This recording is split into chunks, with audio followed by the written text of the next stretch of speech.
Hello friends, welcome to रीजन लाजी।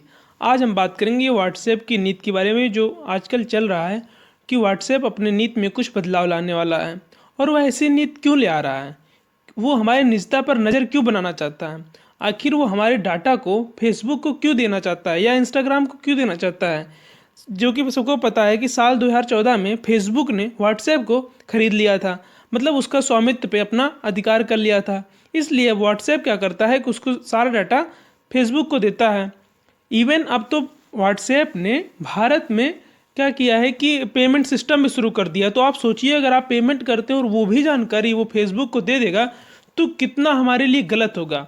सीधा सीधा ये हमारी निजता पर ये हनन है। हाँ, तो ये ठीक है, जैसे कि मतलब जैसे इसने कहा है कि आपकी गोपनीयता हनन हो रहा है, तो लोग इसको छोड़ने लगे हैं। बहुत से लोग सिंगल या इंस्टाग्राम या टेलीग्राम पे जाने लगे हैं। लेकिन ये ऐसा किया क्यों? जैसा कि आप जब व्हाट्सएप अपडेट करते होंगे, अपडेट होता होगा, तो आपके स्क्रीन पे आता होगा कि आपसे परमिशन मांग रहा है कि आप परमिशन दे दीजिए कि आपकी ये सारा डाटा ये फेसबुक को दे दे। पहले ये था कि अगर आप ऐसा नहीं करते तो आपका अकाउंट 8 फरवरी को बंद हो जाएगा। लेकिन काफ़ी लोगों ने विरोध किया। बहुत से विरोध और एतराज़ के बाद इसने क्या किया कि अब ये डेट बढ़ा दिया और इसने कहा कि 15 मई तक अगर आप स्वीकार नहीं करेंगे तब आपका अकाउंट ये बंद कर दिया जाएगा। लेकिन आखिर व्हाट्सएप ऐसा कर क्यों रहा है? मतलब ऐसा उसको क्या ज़रूरत पड़ी कि उसने ऐसा क्यों कर, जबकि इसमें बहुत सारे आईटी एक्ट और बहुत सारी चीज़ें लगती है, फिर भी वो ऐसा क्यों कर रहा? और वो भारत में कर ऐसा क्यों कर रहा? क्योंकि बहुत सारे देशों ने इस पर अपने अपने तरीके से इस पर पाबंदियाँ लगा रखी है। यहाँ तक कि वह आईपी एड्रेस तक उस फेसबुक को बेचेगा। और तो और बहुत सारी दिक्कत, जबकि भारत के सर्वोच्च अदालत ने 2017 में एक फैसला दिया था, पुट्टू स्वामी बनाम यूनियन ऑफ इंडिया। इस फैसले में हमारे सुप्रीम कोर्ट ने, माननीय सुप्रीम कोर्ट ने कहा था कि निजता के अधिकार को मौलिक अधिकार के अंतर्गत रखा जाएगा। मतलब इसका आर्टिकल 21 के अंतर्गत जीवन के अधिकार के साथ साथ हमारा ये निजता का अधिकार भी माना गया था।